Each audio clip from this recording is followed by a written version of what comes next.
बिस्मिल्लाहिर्रहमानिर्रहीम।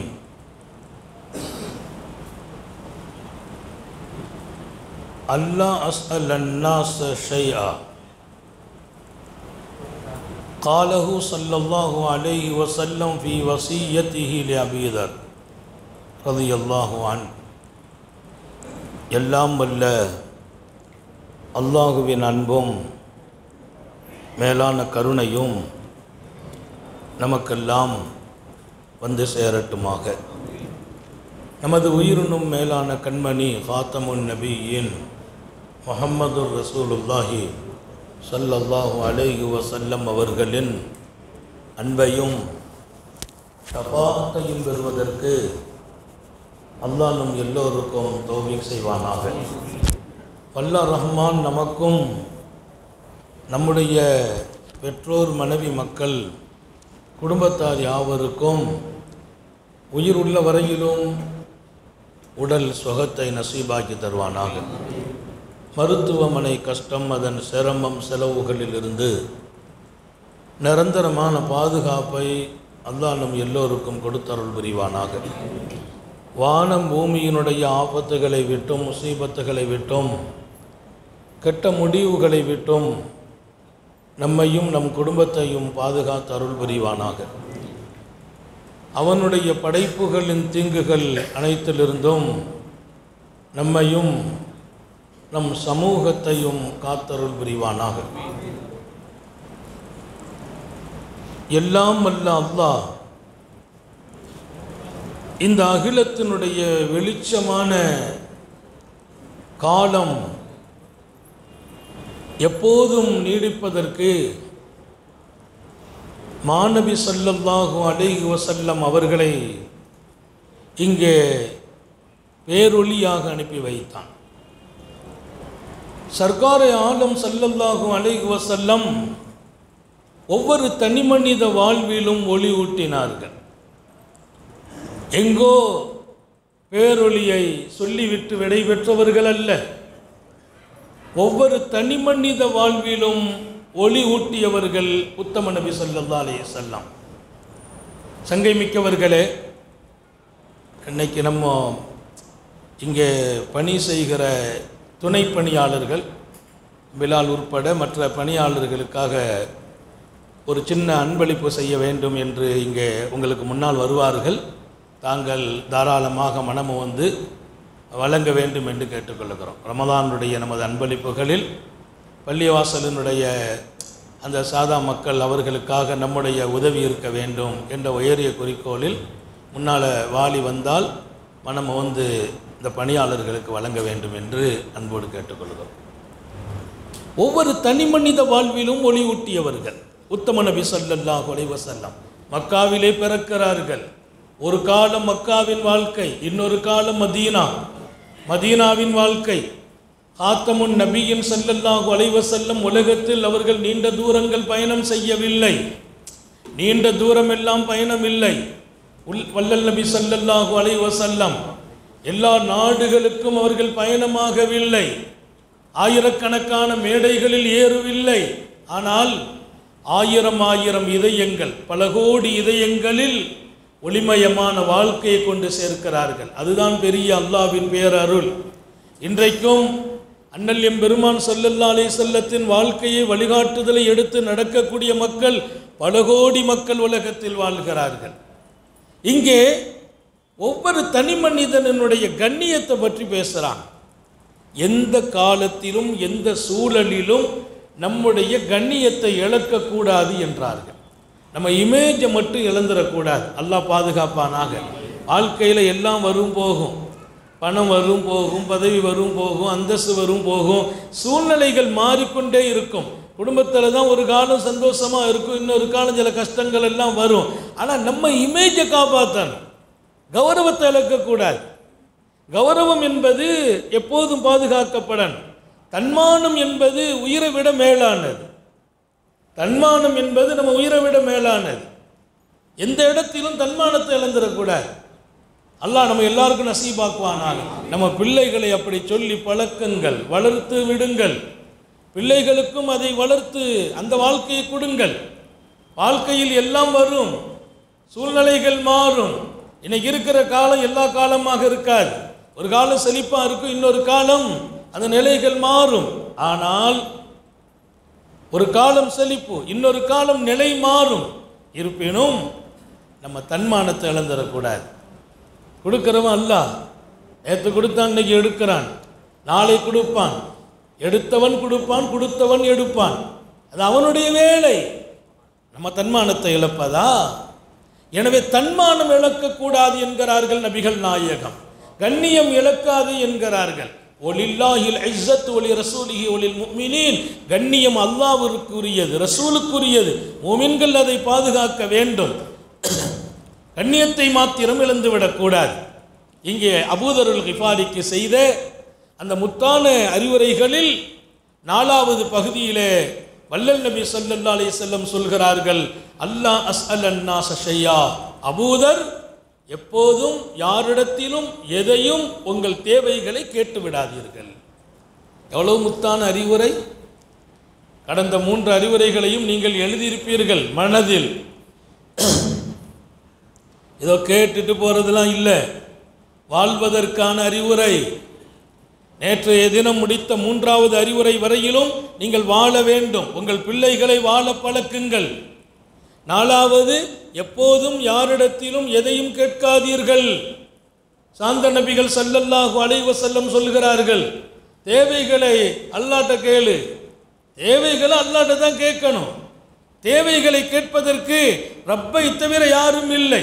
யார்கிட்ட போய் கேட்டாலும் அது கண்ணிய குறைவாகி போகும். எனவே கேட்க வேண்டாம் என்று காத்தமுன் நபியின் ஸல்லல்லாஹு அலைஹி வஸல்லம். அதனால தான் சம்பாதிக்கிற வாழ்க்கையினுடைய பரக்கத்தை பேசினாங்க. உலகத்தில் ஒரு நபி வருமானம் ஈட்டுவதற்கு வழி சொன்னார்கள் என்றால் நபிகள் நாயகம். எப்படி சம்பாதிக்கணும்னு சொல்றாங்க. சம்பாதிக்க சொன்னது மட்டும் இல்லை, வருமானம் ஈட்டுவது ரொம்ப பிரியம் என்றார்கள். எந்த அளவிற்கு? இன்னல்லாஹ் யுஹிப்புல் மோமின் அப்துல் மோமின் அல் முஹ்தரிப். அல்லாஹ் யாரை நேசிக்கிறான் தெரியுமா? தொழில் செய்கிற முஃமினை அல்லாஹ் நேசிக்கிறான். வருமானம் பண்ணும் மூமினை அல்லாஹ் நேசிக்கிறான். நபி பெருமானார், அல்லாஹ் நேசிக்கிற மூமின் யார்?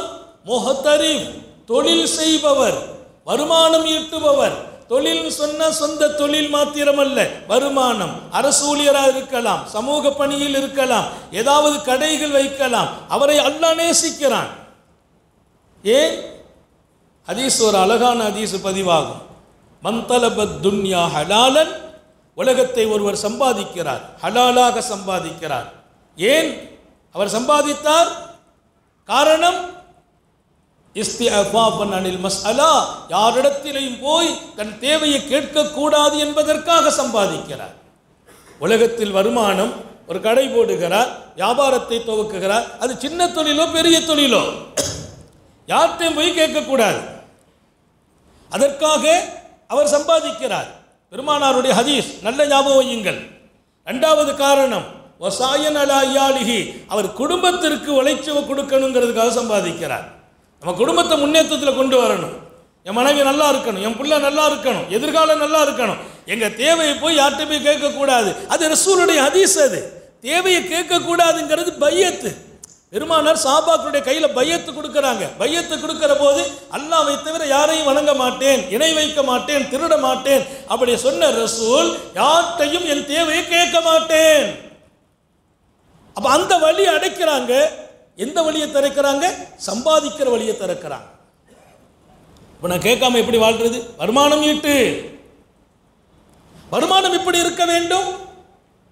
நான் யாரிடத்திலையும் போய் கேட்கக்கூடாது என்பதற்காக. 2வது, என் குடும்பத்தை நல்ல நிலையில் கொண்டு வர வேண்டும். என் மனைவி மக்கள் ரொம்ப செழிப்பா இருக்கணும் என்பதற்காக.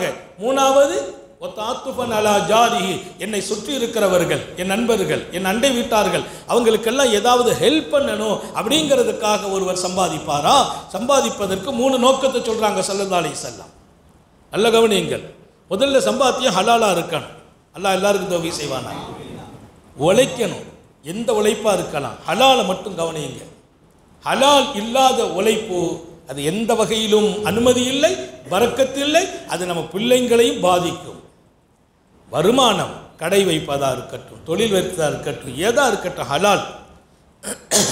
கஷ்டத்தை போக்குறதுக்கு ஹராமில் போய் இறங்குறதா? ஹராமான வருமானமோ ஹராமான உழைப்போ ஹராமான வழியில் பணம் வருவதோ அது கஷ்டத்தெல்லாம் போக்காது, இன்னும் கஷ்டத்தை கூட்டிடும்.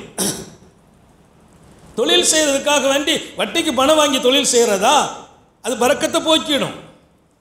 நிறைய பேர் ஏதாவது தொழில் செய்யணும், ஒரு 10 லட்சம் ரூபா வட்டிக்கு எடுக்கிறது, வட்டிக்கு பணம் வாங்கி தொழில் செய்வதோ வட்டிக்கு பணம் வாங்கி வீடு கட்டுவதோ டோட்டல் பரக்கத் போகும். அனுமதி இல்லை. நான் வீடு கட்டுறேன், ஒவ்வொரு செங்கலும் ஹலாலா இருக்கணும். ஒவ்வொரு செங்கலும் என் புள்ள வாழணும், பேரம்பேத்தி வாழணும், அடுத்த தலைமுறை வாழணும். ஹராமை வைத்து வீடு கட்டுவதா?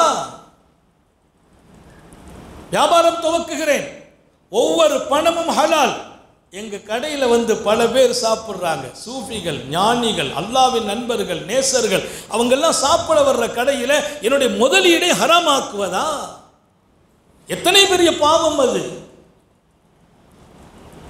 அப்போ ஹலால் என்கிற அந்த இலக்கோடு உங்கள் வருமானம் துவங்கட்டும்.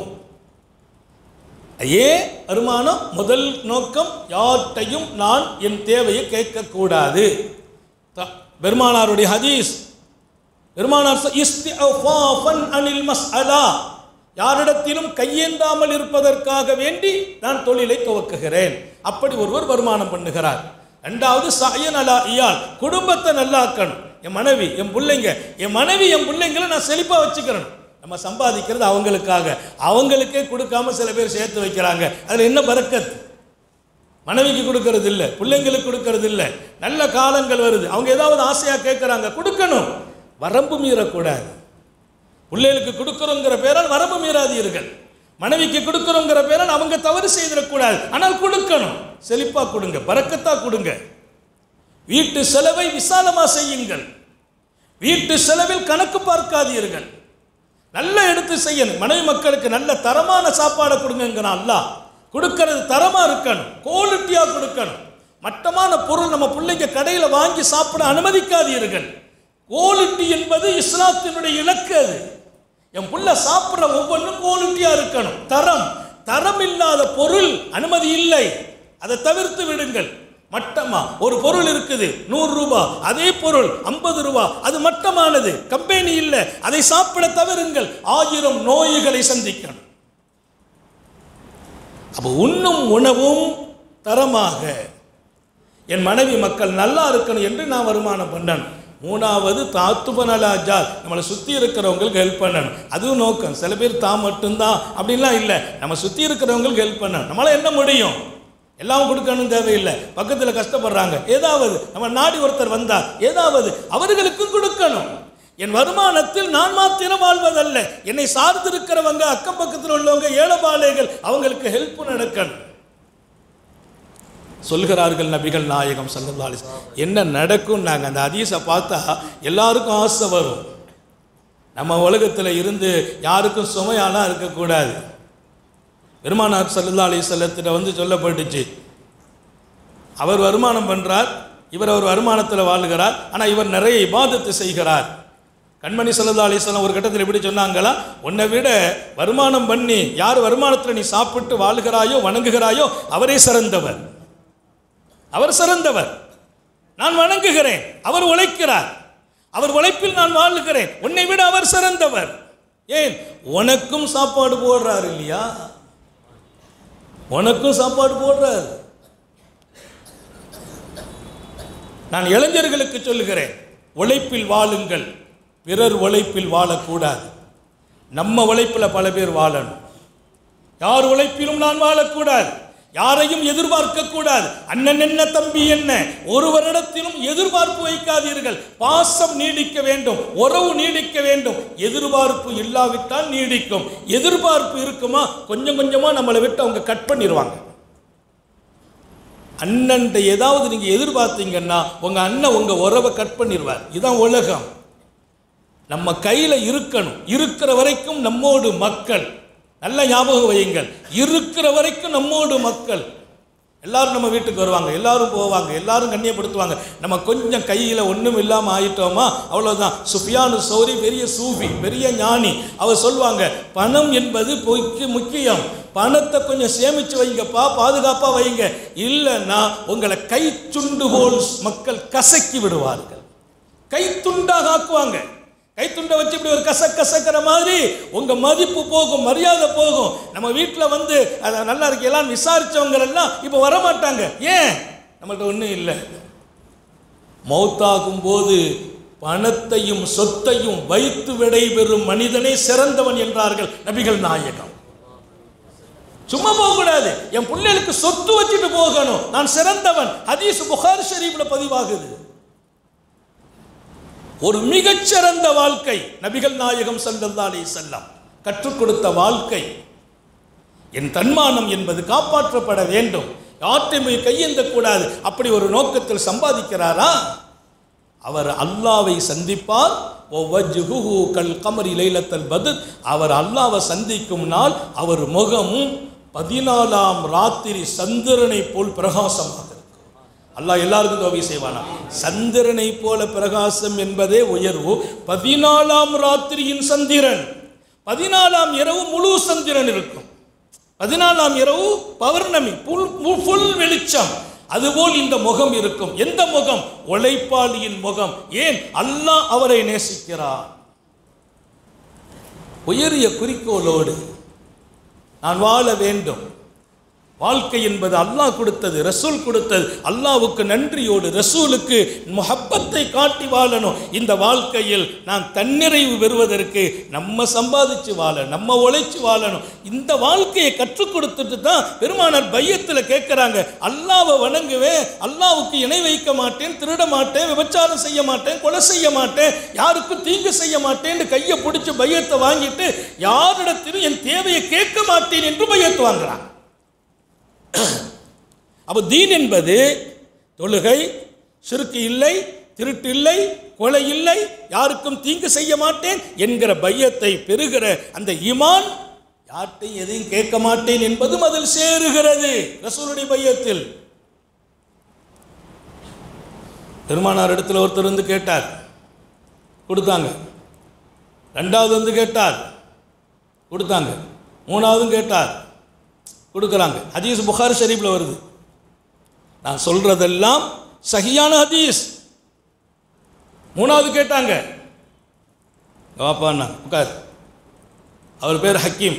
ஹக்கீம், இந்த பணம் இது இப்படி தான் பசுமையாக இருக்கும், பச்சை பச்சையேண்டு. கொஞ்சம் பச்சை பச்சை உள்ள இடத்துல தான் சொல்லுவாங்க பழமொழியில், பசை இருந்தால் ஒட்டும், பசை இருந்தால் அந்த மாதிரி. இது பசுமையானது. இதை பார்க்க பார்க்க ஆசை தான் வரும். இன்னொருத்தர் இருந்தால் வாங்கணும்னு எண்ணம் தான் வரும். எவ்வளோ அழகான அறிவுரை. உட்கார வச்சு சொல்கிறாங்க, இந்த பணம் அப்படி தான்ப்பா, ஆனால் ஒன்றை மட்டும் ஞாபகம் வச்சுக்கா, இதை நீ வாங்குற போது, எடுக்கிற போது போதும் என்கிற மனசோடு நீ எடுத்தால் இந்த பணத்தில் உனக்கு பரக்கத் செய்யப்படும். சஹாபத்து நஃப்ஸ்ங்கறாங்க ரசூல். போதும்ங்கிற மனசு மட்டும் சொல்லல, விரிந்த விசாலமான உள்ளத்தோடு அதை எடுத்துக்க. ஒருத்தட்ட 10 ரூபா வாங்குற, அந்த 10 ரூபா பரக்கத்தா எடுத்துக்க, விசாலமா எடுத்துக்க, போதுங்கிற எண்ணத்தோடு எடுத்துக்க. பூரிக், இது பரக்கத் செய்யப்படும். இல்லை இன்னும் வேணும் இன்னும் வேணும் அப்படின்னு நம்ம கொஞ்சம் வளர்த்துக்கணும், அவட்ட வாங்கி இவட்ட வாங்கி சேர்க்கணும்னு நினச்சியா, அது பரக்கத்து இல்லை. ஒன்றை சொல்லட்டுமா, உழைச்சி வாழ்வது எவ்வளோ பெரிய பரக்கத்து தெரியுமா? இன்னொருத்தருக்கு சொல்கிறாங்க, அவர்கிட்ட போய் கேட்பேன் கொடுப்பார், இவர்கிட்ட போய் கேட்பேன் இல்லைம்பார். இது மாதிரி தன்மானத்தை இழந்து ஒவ்வொருத்தட்டையாக கேட்டு கேட்டு வாழ்ந்து கடைசியில் ஒரு விஷயம் உனக்கு தெரியுமா, நீ கேட்குற வாசலை திறந்தால் அல்லாஹ் ரப்புல் ஆலமீன் உனக்கு வறுமையின் வாசலை திறப்பான். மன்பத்தா பாப சவால், கேட்கும் வாசலை ஒருவர் திறந்தால் பத்தா அல்லாஹ் அலை பாபல் ஃபக்ர், அல்லாஹ் வறுமையின் வாசலை திறப்பான். கையேந்தி விட்டாயா மௌத் வரைக்கும் ஏந்த வைப்பான். அது ஒரு வாழ்க்கை. நமக்கு சொன்னாங்க, அவன் எப்படி கேட்டாலும் கொடுங்கிறாங்க. உலகத்தில் நபிய மாதிரி அட்வைஸ் யார் பண்ண முடியும்? கேட்டால் கொடு. அவன்கிட்ட சொன்னாங்க கேட்காதே. இன்னொரு ஹதீஸ் எப்படி, யாரு கேட்டாலும் கொடுங்கள். அவன் குதிரைக்கு மேலே வந்து கேட்டாலும் கொடு. குதிரையில் வர்றவன் வசதியோடு தானே இருப்பான், செழிப்பாக தானே இருப்பான். அப்போ சில பேருக்கு நமக்கு எனக்கு கூட யோசனை அது, குதிரைக்கு மேலே வந்து கேட்பானான்ட்டு. இப்போ யானைக்கு மேலே வந்து கேட்குறான், யானைக்கு மேலே வந்து கேட்குறான். குதிரைக்கு மேலே வந்து கேட்பானா அப்படிங்கிறது போக யானைக்கு மேலே. யானை வரும், யானைக்கு மேலே வந்து ஒவ்வொரு வீடு வீடாக வந்து கேட்டுட்டு போகிறான். நம்ம கொடுக்குறோம். 5 பழத்தை கொடுத்தோம்னா யானைக்கு 2 பழம், பெட்டிக்கு 3 பழம். சரி, வேறு விஷயம். பெருமானார் ஸல்லல்லாஹு அலைஹி வஸல்லம், நீ கையேந்தாதே, ஆனால் ஏந்துபவனுக்கு இல்லை என்று சொல்லாதே. நீ ஏந்த கூடாது. எதுல் உல்யா கைரும் மின் யது சுஃப்லா. உனக்கு நான் சொல்லட்டுமா, உன் கை மேலே இருந்தால் அல்லாஹ்வே பிரியப்படும் கரம் அந்த கரம் என்றார். உன் கரம் மேலே இருந்தால் அல்லாஹ்வே பிரியப்படும் கரம் அது. அன்பளிப்புகளுக்கு அனுமதிங்கிறத தாண்டி மறுக்க கூடாது. பெருமானார்ட்ட கொண்டு சஹாபாக்கள் கொட்டுவாங்க, பெருமானார் வாங்குவாங்க, அனுபவிப்பாங்க. இன்னும் யாரு கொடுத்தாங்களோ அவங்க முன்னால் அதை காட்டுவாங்க. ஒரு ஜுப்பா வந்துச்சா அந்த சட்டையை போடுவாங்க, அவங்க கொடுத்தவங்க முன்னால் போட்டு காட்டுவாங்க. ஏன்னா அவர் திருப்திப்படுவார். ஏன்னா நம்ம பணக்காரங்களாக இருக்கோம், வசதியாக இருக்கோம், யாட்டையும் வாங்கக்கூடாது அப்படின்னு நீங்கள் உட்காந்து உங்களுக்கு யாராவது ஒருத்தர் வீட்டில் இருந்து அவங்க வீட்டில் ஒரு நல்ல நெய்ச்சோரை சமைச்சு கொடுத்து விட்றார், நாங்கள் யாட்டையும் வாங்க மாட்டோம், அது தடை என்றார்கள் சாந்த நபிகள். அன்பளிப்பை மறுக்காதீர்கள், அது என் சுன்னத் என்றார்கள். நம்ம வீட்டுக்கு வர்ற சாப்பாடு வேண்டாம் சொல்லக்கூடாது. நம்ம வீட்டுக்கு வரும், பக்கத்து வீட்டில் சமைச்சு கொடுப்பாங்க, அவங்க நம்மளை விட கஷ்டமானவங்களாக தான் இருப்பாங்க. பக்கத்து வீட்டுக்காரங்க ஏழை, நம்ம வசதியாக இருப்போம், நம்ம வீட்டுக்கு அவங்க கொடுப்பாங்க. வேண்டாம் சொன்னால் அது ரசூலின் சுன்னத்துக்கு மாற்றம். ஏழை வீட்டில் இருந்து பணக்காரன் நான் வாங்குறதா? வாங்கணும், அது அன்பளிப்பு. அன்பளிப்பு ஏழை பணக்காரருக்கு கொடுக்கலாம், பணக்காரர் ஏழைக்கு கொடுக்கலாம். அன்பளிப்பு வரும்போது நான் கை நீட்டுவது ஹராம் அல்ல, சுன்னத்.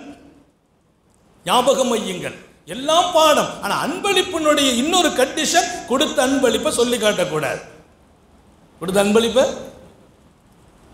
சொல்லி காட்டக்கூடாது. சில பேர் கொடுத்துட்டு கடைசி வரைக்கும் சொல்கிறது, விடுறதே இல்லை. பார்க்கும்போதெல்லாம் அதெல்லாம் அந்த அந்த ஒரு கழுத்தில் ஒரு ஜெயின் போட்டுக்காரு பாருங்க, அவருக்கு பேர் வைக்கும்போது நான் தான் கொடுத்தேன், அவருக்கு பேர் வைக்கும்போது இவர் கொடுத்தார் அந்த ஜெயினை அத்து போய் இப்போ புதுசாக போட்டுக்கிட்டு இருக்காரு. ஒரு பார்வை மக்கள்கிட்ட இருக்குது. கொடுத்ததை சொல்லி காட்டுற ஒரு வாழ்க்கை, அது நல்ல வாழ்க்கை இல்லை. தர்மத்தை கூட சொல்லாதீங்கிற அல்லாஹ். கவுலும் மாரூஃபுன் கைரும் மின் சதகத்தின் யத்பவுஹா அதா. தர்மத்தை கொடுத்துட்டு சொல்லி காட்டி நோவினை கொடுப்பதை விட நீ தர்மமே கொடுக்க வேண்டாம். நல்ல வார்த்தையை சொல்லி அனுப்பிடு. தர்மம் கொடுத்துட்டு நோவினை படுத்துகிறாய். உனக்கெல்லாம் பொழைக்க தெரியாதா? உனக்கெல்லாம் வயசா இல்லை, உனக்கு உடம்பா இல்லை, தெம்பா இருக்கிறாயே, சம்பாதிக்க வேண்டியது தானே, அந்த வேலை உனக்கு இல்லை. அவன் மீது நீ பொறுப்பாளனா?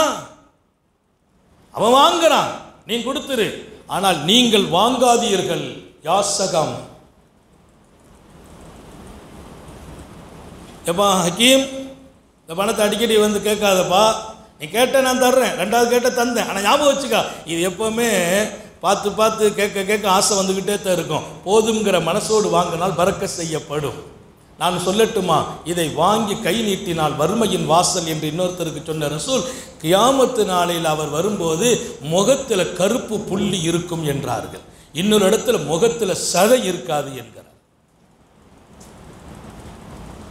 முகத்தில் சதை இருக்காது.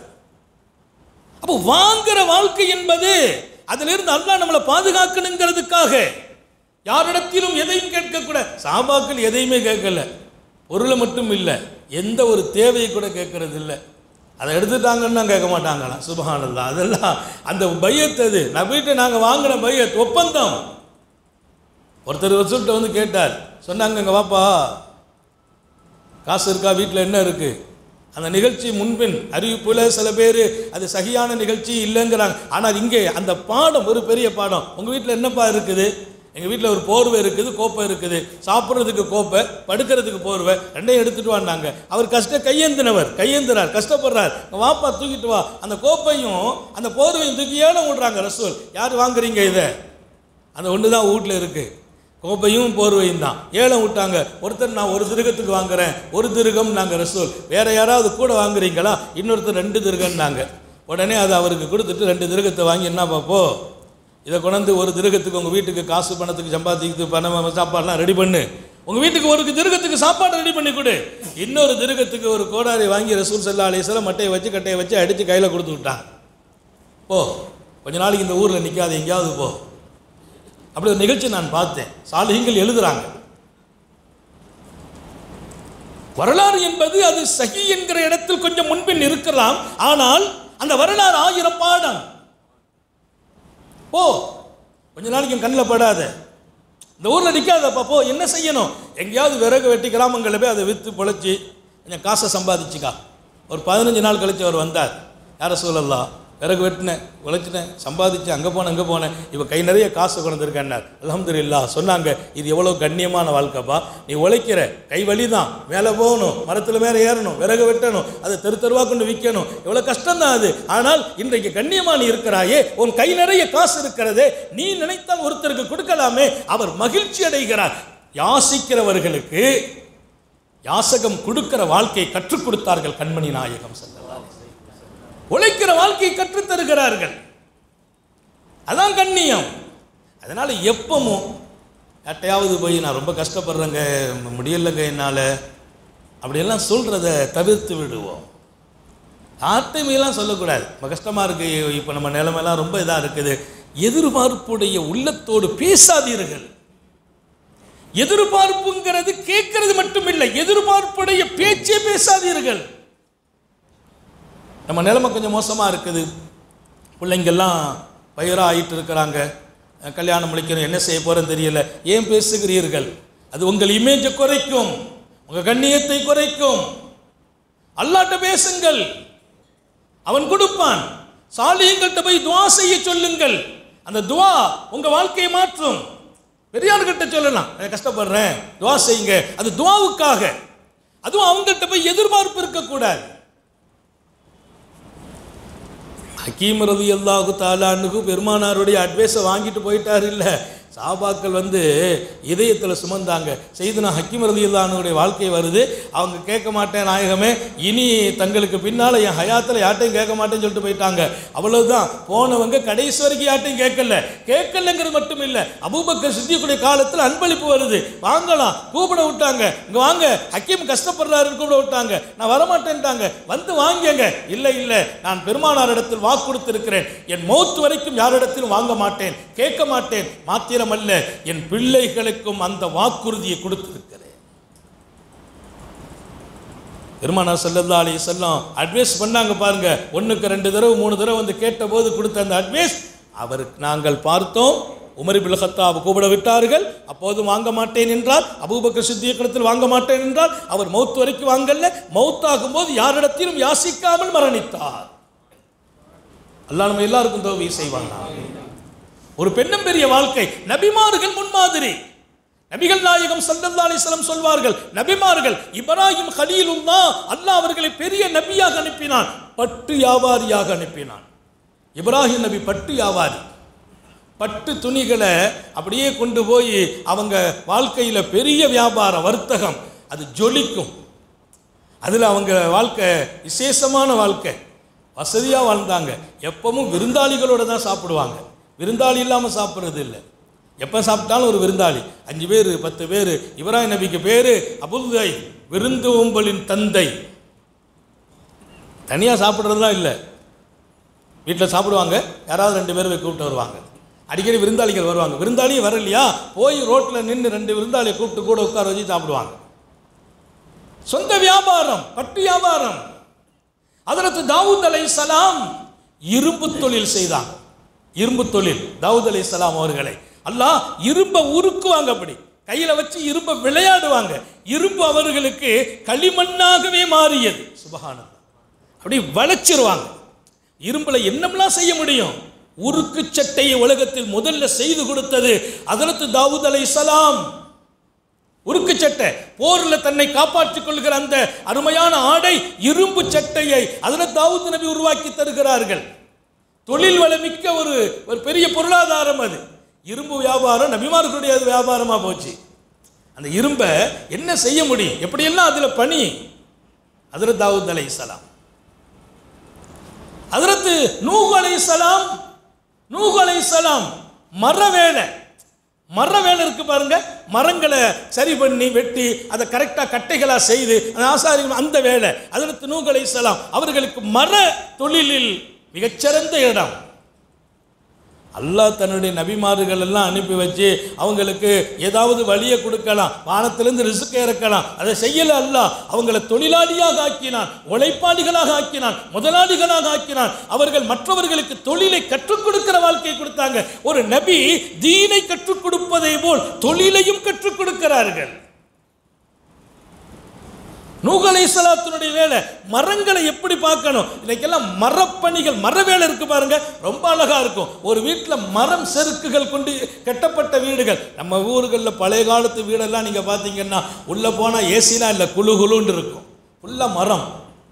ஏணிப்படி கூட மரம் தான். இன்னைக்கு எங்கள் வீட்டில் ஏணிப்படி, மரம் ஏணிப்படி, மேலே ஃபுல்லாக மரம், பழைய வீடு. அந்த மர வேலை ஹஜ்ரத் நூஹ் அலைஹிஸ்ஸலாத்துக்கு அல்லாஹ் கொடுத்தான். நபிமார்கள் ஒரு பெரிய முன்மாதிரி. இத்ரீஸ் அலைஹிஸ்ஸலாம் டைலரிங்கில் இருந்தாங்க, தையல் வேலை. இத்ரீஸ் அலைஹிஸ்ஸலாத்து ஒரு சட்டையை கொடுத்தா சூப்பரா தைப்பாங்க, தைக்கும் பணி இத்ரீஸ் நபி. டைலரிங் அவர்கள் கையிலே அல்லாஹ் கொடுத்தான். அப்படியானால் நபிமார்கள் இந்த உலகத்தையே அழகிய பாதையில் ஈட்டு செல்ல வந்தவர்கள். தொழில் வளமிக்க வாழ்க்கையை வாழ்ந்து காட்டினார்கள். அல்லாஹ்வோடு தான் மக்களை இழுக்கிறார்கள், அழைக்கிறார்கள். அல்லாஹ்வின் பக்கம் அழைத்தவர்கள், அல்லாஹ்வுடைய அன்பை சொன்னவர்கள், அவனை வணங்க கற்றுக் கொடுத்தவர்கள். இந்த உலகில் அவர்கள் வாழ்ந்த அந்த வாழ்க்கை அழகிய முன்மாதிரி. அதனால சங்கை மிக்க சமூக நண்பர்களுக்கு ஹஜ்ரத் ரசூல் ஸல்லல்லாஹு அலைஹி வஸல்லத்தின் முத்தான சத்தான அறிவுரை 7, அதில் 4ஆம் பகுதி முடிக்கிறோம். நேற்றெல்லாம் நிறைய பேர் விளக்கம் தந்திருக்கிறாங்க. ஹஜ்ரத் எவ்வளவு பெரிய வாழ்க்கையை நாங்கள் படித்து கொண்டோம், இதெல்லாம் பெரிய வாழ்க்கை. நேற்றைய நிகழ்ச்சி.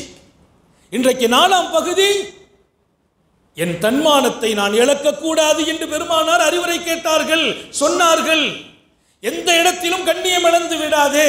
உன் தேவையை போய் ஒருத்தட்ட கேட்டாயா உன் இமேஜ் இறங்கிடும். உன்னை பெருசா வச்சிருப்பாங்க, ஏதாவது அவர்கிட்ட நீ எதிர்பார்க்கிற மாதிரி தெரிஞ்சிச்சு, அவர் பார்வையில் நீ தாழ்ந்து விடுவாய். உன் இமேஜ் எது வரைக்கும் இருக்கும், அவர்கிட்ட போய் தேவையாகாத வரைக்கும் தான். சர்காரே காயினாத் ஸல்லல்லாஹு அலைஹி வஸல்லம் அவர்களின் இந்த அறிவுரை சஹாபாக்களுடைய வாழ்க்கையாக மலர்ந்தது. ஹஜ்ரத் அபூபக்கர் சித்திக் ரலியல்லாஹு அன்ஹு பெரிய தொழில் வளமிக்க வாழ்க்கை. சுஃபியான் ரசூல் ஸல்லல்லாஹு அலைஹி வஸல்லம் அபூ சுஃபியான் வர்த்தகம், உலக நாடுகளுக்கு சரக்கு ஏற்றுமதி செய்கிறார். அபூ சுஃபியான் ரலியல்லாஹு அன்ஹு சர்க்கார் ஆலமின் சஹாபி அபூபக்கர் மிகப்பெரிய பட்டு வியாபாரி. சஹாபாக்கள் ஒன்றும் தொழில் செய்யாம வாழல்ல, தீனை காப்பாற்றியவர்கள், தீனுக்காக பாடுபட்டவர்கள், பல போர்க்களங்களில் பங்காற்றியவர்கள். ஆனால் தன்மானத்தோடு வாழ்ந்தார்கள். தனக்கென்று ஒரு தொழிலை, தனக்கென்று ஒரு வாழ்க்கையும் வாழ்வாதாரத்தையும். அதனாலே நான் பல பேர்களுக்கு பாடமாக்குவேன். என்னாலெல்லாம் ஒன்றும் முடியலைங்க, நான் என்ன பண்ணுவேன், அதெல்லாம் ஆபத்தானது. அழகான வார்த்தை அல்ல. வீட்டில் உட்கார்றது நான் விரும்பல, கடை தெருவுக்கு செல்லுங்கள் என்றார்கள் ஹஜ்ரத் ரசூல் ஸல்லல்லாஹு அலைஹி வஸல்லத்தின் அன்பு தோழர்கள். எதற்காக? உங்கள் வாழ்வை வளர்த்து கொள்வதற்காக. மஸ்ஜிது நபவியில் பெருமானாரோடு சஹாபாக்கள் அப்படி சும்மா வெளியில் வர்றாங்க. வந்தபோது அங்கே ஒரு வாலிபரை பார்க்கிறார்கள். அவர் ஒரு கிராமவாசி, மிக பயங்கரமாக ஓட்டம் போடுறார். அதை தூக்குறார், இதை தூக்குறார். ஹஜ்ரத் உமர் ரலியல்லாஹு அன்ஹு சொன்னாங்களாம், என்ன அழகான வாலிபம், எவ்வளோ தெம்பா இருக்கிறார், எவ்வளோ தெம்பா இருக்கிறார். லவ்கான சாயு பி சபீலில்லாஹ், இவருடைய இந்த முயற்சி எல்லாம் அல்லாஹ்வுடைய பாதையில் இருந்தால் கான ஹைரன், எவ்வளோ சிறப்பாக இருக்குமே. தெம்போடு இருக்கிறார், திடகாத்திரமாக இருக்கிறார். இந்த வாலிபத்தை வைத்துக்கொண்டு இந்த தெம்பு திடகாரத்தில் அங்கேருந்து ஜாமானை தூக்கி இந்த ஜாமான் அங்கே போட்டு மூட்டையை தூக்கிட்டு இருக்கிறாரு. அல்லாஹ்வுடைய பாதையில் இவருடைய முயற்சி இருந்தால் எவ்வளோ பரக்கத். பெருமானார் உடனே டச் பண்ணாங்க, அமர் உட்காருங்க, இப்போதும் அவர் அல்லாஹ்வுடைய பாதையில் இருக்கிறார். லவ்கான சாயுஹு, இந்த உழைப்பும் முயற்சியும் தன் வயசான தாய் தந்தையர்கள் யாரிடத்திலும் போய் தேவையாக கூடாது என்று இருக்குமையானால் இவர் அல்லாஹ்வின் பாதையிலேயே முயற்சி செய்கிறார். அல்லாஹ்வுடைய பாதையில போய் நான் முயற்சி செய்வது என்பது பள்ளிவாசல்ல வந்து உட்கார்வதோ குர்ஆன் ஓதுவதோ திக்ர் செய்வதோ மாத்திரம் அல்ல. ஹஜ்ரத் ரசூல் சொல்லிக் கொடுக்கிற பாடம். இன்றைக்கு ஒரு உழைக்கிறார், அங்க ஓடுகிறார், இங்க வருகிறார், மூட்டையை தூக்குறார், சுமக்கிறார். இப்போதும் அவர் தன் வயதான தாய் தந்தையர்கள் கண்கலங்க கூடாது, கஷ்டப்படக்கூடாது என்று உழைத்தால் அது அல்லாஹ்வின் பாதை. அதே போல் அவர் பெற்றெடுத்த பிள்ளைகள், சிறுவர்கள், இன்னைக்கு அவங்க வருமானம் பண்ற வயசுக்கு வரல, அந்த பிள்ளைங்களை உருவாக்கணும், தர்பியத்து கொடுக்கணும், அந்த பிள்ளைங்களை நல்லாக்கி வைக்கணும். அவர் கைப்பிடித்த மனைவி, அந்த அம்மா கண்கலங்க கூடாது என்று அவர் உழைக்கிறாரா? கான சாயு ஃபீ ஸபீலில்லாஹ். இப்போதும் அல்லாஹ்வுடைய பாதையிலேயே அவர் முயற்சிக்கிறார். அல்லாஹ்வுடைய பாதைங்கிறது ஒத்த சொல், ஆழமான பொருள், 1000 பொருள். அல்லாஹ்வுடைய பாதை என்பது ஒத்த சொல், ஃபீ ஸபீலில்லாஹ். அதற்கு பொருள் ஆழம் 1000.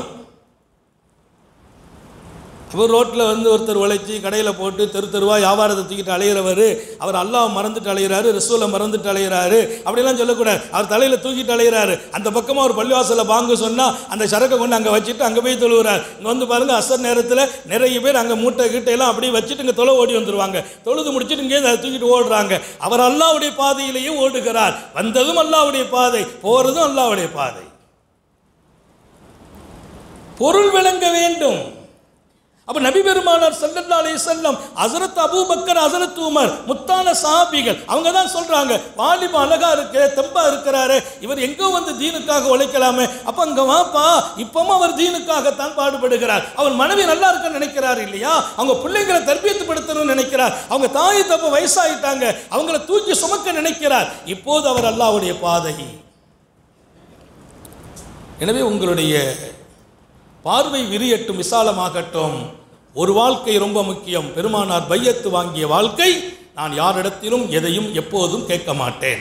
இளைஞர்களுக்கு சொல்கிறேன், உழைத்து வாழுங்கள், பிறர் உழைப்பில் வாழாதீர்கள். என் பெருமான் ஒரு கரத்தை முத்தமிட்டார்கள். என்ன நாயகமே என்று கேட்டபோது அந்த கரம் சொரசொரப்பாக இருந்தது. அது ஒரு உழைப்பாளியின் கரம். முத்தமிட்டேன் என்கிறார். சொரசொரப்பாக அவர் நிறைய வேலை பார்த்து அது காட்சி போயிருக்கிறது. அந்த கரத்தை நான் முத்தம் விடுகிறேன். மாணவி முத்தமிட்ட கரம் காட்சி போன கரம். உழைப்பால், வேலை பளுக்களால். எனவே தன்மானத்தோடு வாழ்வதை நபி பெருமானார் சஹாபிகளுக்கு கொடுத்த அட்வைஸ் அது. இன்றைய அந்த வசியத்து நபியின் அறிவுரையில் 4ஆம் பகுதி, தன்மானத்தோடு வாழுங்கள், தேவைகளை சொல்லாதீர்கள். யாராவது நம்ம தேவை உள்ளவங்க விளங்குற மாதிரி கூட நடக்காதீர்கள். உங்கள் கண்ணியம், இமேஜ் எப்போதும் பாதுகாக்கப்பட வேண்டும். யாரிடத்திலும் எந்த தேவைகளும் எப்போதும் கேட்காதீர்கள். அப்படி சொல்லிவிட்டு உழைப்பின் வாசலை ரசூல் திறந்து வைக்கிறார்கள். அல்லாஹ் நேசிக்கிற மனிதனாக மாறுங்கள். இன்னல்லாஹ் யுஹிப்புல் முஃமினுல் முஹ்தரிப். அப்துல் முஹ்தரிப் இன்னொரு ஹதீஸில், அல்லாஹ் தொழில் செய்கிற, வருமானம் ஈட்டுகிற, சம்பாதிக்கிற மனிதனையே நேசிக்கிறான். அல்லாஹ் நம்ம எல்லாருக்கும் தௌஃபீக் செய்வானா. ஏதாவது நமக்கு தெரிந்ததை இந்த உலகத்தில் நான் வாழ்வதற்காக, கையேந்தாமல் வாழ்வதற்காக, மனைவி மக்கள் மகிழ்ச்சியாக வாழ்வதற்காக, நம்மை சுற்றி இருக்கிறவங்களுக்கு ஏதாவது நம்ம ஹெல்ப் பண்ணணுங்கிறதுக்காக நீங்கள் உழைக்கிற போதெல்லாம் பௌர்ணமி இரவின் 14ஆம் இரவின் சந்திரன் உங்கள் முகம் என்றார்கள் மாணவி. அந்த ஹதீஸ் கவனத்தில் இருக்கட்டும். அதனால் இபாதத்தை விட்டுறக்கூடாது, அல்லாஹ்வை மறந்துடக்கூடாது. அல்லாஹ் தான், ரசூல் தான் என் இமேஜுக்கு இந்த வழியை தர்றாங்க. அந்த வழியை எடுக்கிற போது அவங்களுக்கு நன்றி செலுத்தணுமா இல்லையா? அல்லாஹ் தௌஃபீக் செய்வானா, நம்முடைய ஹயாத்தில் பரக்க செய்வானா, சுகத்தில் பரக்க செய்வானா. இந்த மஜ்லிஸ் கியாமத் வரைக்கும் நடக்கணும். அதனால் இது ஞாயிற்றுக்கிழமை துஆவுடைய மஜ்லிஸாக இருக்கும். எல்லாரும் உங்களுடைய மனைவி பிள்ளைகளை கூட்டுவாங்க. துஆக்கள் அவங்களுக்கு வேணும், வீட்டு பெண்களுக்கு வேணும். இங்கே வசதியான ஏற்பாடுகள் இருக்குது. பின்னால் எல்லாரையும் உட்கார வைக்கலாம். உங்கள் வீட்டு பெண்களை துஆ மஜ்லிஸுக்காக அழைத்து வாருங்கள். அதே போல் உங்கள் நண்பர்களுக்கு மெசேஜ் ஃபார்வர்ட் பண்ணுங்க. இங்கே துஆ ஞாயிற்றுக்கிழமை நடக்குது. இத்தனை நாள் ஹதீஸ் வாசிக்கப்பட்டு இவ்வளவு இதயங்கள் நம்ம மட்டும் கேட்கல, இன்னும் ஒரு 1000 பேர் இருந்து கேட்கணும் இல்லை, இது பல லட்சம் பேர் கேட்டுக்கிட்டு இருக்கிறாங்க.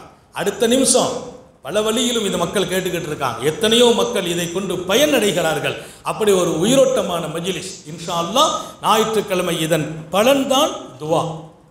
எல்லோரும் கலப்பதோடு உங்களுடைய பிள்ளைகளை அழைத்து வாருங்கள். பெண் மக்களுக்கும் வாய்ப்புகளை கொடுங்கள்.